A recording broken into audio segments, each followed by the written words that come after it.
Omukozi wa NBS TV Nagawa ali mu kasatiro oluvannyuma ono lw'akatambi ke Ak'obuseego okulabikanga kasaasaana. Nkubuuzaako gy'osinzidde, weebale nnyo, weebalire ddala okuvaayo munnange n'olabika nga ogoberera enteekateeka zaffe ez'omuzinzi weewaawo ez'omugundu. Nkugamba kola ekintu kimu, labika nga osubscribinga, ng'olikinga, ng'okommentinga, ng'osharinga, ate twongere okukukolera okufeffetta weewaawo ku nsonga ze weetaaga okumanya ez'omuzinzi. Kaakati amawulire agaliwo kati ageyongedde okulabika nga gasaasaana wakati mu ggwanga lya Uganda gwampuliriza naawe ndaba yonna gy'osinzidde, ge ga mwana muwala omuzinyi oba kwegamba omusanyusa wakati ku TV eya NBS. Akatambi akavuddeyo nga Ak'obuseego nga yalabikiramu ekintu ekyongedde okulabika nga kisaasaana wano munda mu ggwanga erya Uganda oba oliawo n'emitala w'amayanja. Kaakati w'oyogera ku muze guno ogw'abantu b'osobola okuyita ba celebrity okwongera okufulumya obutambi bwabwe obw'obuseegu, gwo gwongedde okulabika nga gusensera wano munda mu ggwanga erya Uganda.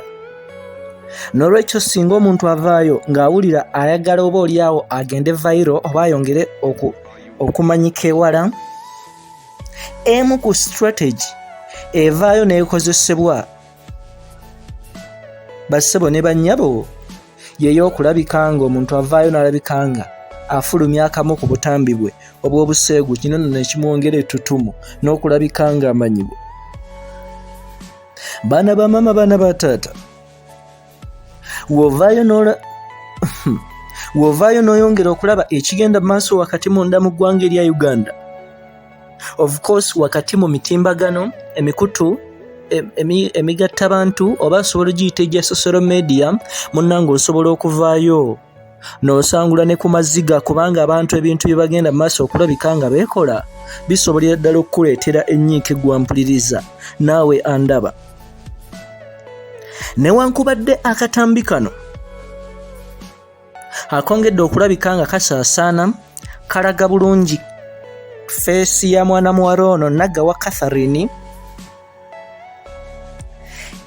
ge twakamala okufuna oba ge twakamala okukuŋŋaanya, ono avuddeyo mu kaseera kano n'akomba ne kwerima n'awakana n'agamba nti si yeye ali mu katambi kano, wabula bino ebikoleddwa bigenze mu maaso okulabika nga bagezaako mumetta nziro na kwegamba kumusibako matugambuzi kumuliisango, naye nga ye tannavaayokko ne yeetaba mu bintu ebifaanako bwe biti eby'okufulumya obutambi gwampuliriza naawe andaba.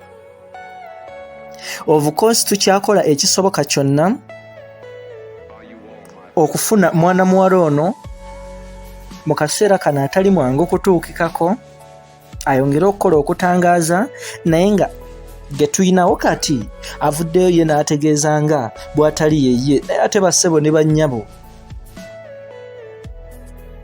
nga weweetegereza obulungi feesi y'omuntu oba of course ne sources ezeeyongedde okulabika nga zitubuulira ku nsonga eno, ensonda enneekusifu zongeredde ddala okukakasa nga ono mwana muwala Nagawa yali mu katambi kano. Kati bwe tuvaayo ne twogera ku lutalo lwa media wano munda mu ggwanga erya Uganda, oba oliawo gwe omuntu ayinza obutalutegeera, but of course ffe ng'abali eno wakati mu sisitimu gye geeserera tusobolera ddala okwongera okukutegeeza ki ekibaawo. N'olwekyo nga buli mukutu gw'amawulire oba buli media oba buli muntu yenna agezaako okwekipingira wakati mu mataala, nga singa wabaawo omuntu asituse ate wateekwa okubaawo ekirala ekijja ne kijjawo, ekyo kiba kizze olw'ekirala ne kiyimuka.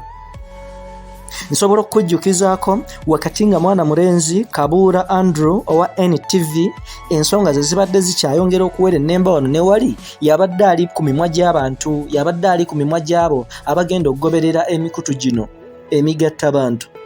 N'olwekyo mbagirawo nga omukozi w'NTV akyali ku katale oba akyali ku mimwa gy'abantu, ate wateekeddwa okugamba wabadde wateeka okubaawo ekijja okulabika nga kisangulawo ekya NTV. N'olwekyo mwana muwala owa NBS naye waayingiriddewo okulabika nga biri bifuuka bikadde ate bino bibeera ebipya. Olwo nno okuvuganya kweyongera okulabika nga kugenda mu maaso.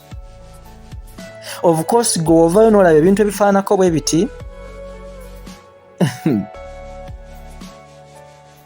toyina ngeri gy'oyogera ku mwana muwala ono n'otamentioninga NBS. Toyina ngeri gy'oyogera ku mwana mulenzi Kabuura n'otayogera ku NTV. N'olwekyo ze zimu ku strategies bannyini mikutu oba abantu bano abakugamba abagira amannya gaabwe mu ngeri yonna esoboka okugenda mu maaso okulabika nga beekuumira mu mataala nga bwe nkubulidde gwampuliriza naawe ndaba yonna gy'osinzidde. Kale of course tukyakolera okufeffetta yonna gy'osinzidde nkugamba kola ekintu kimu.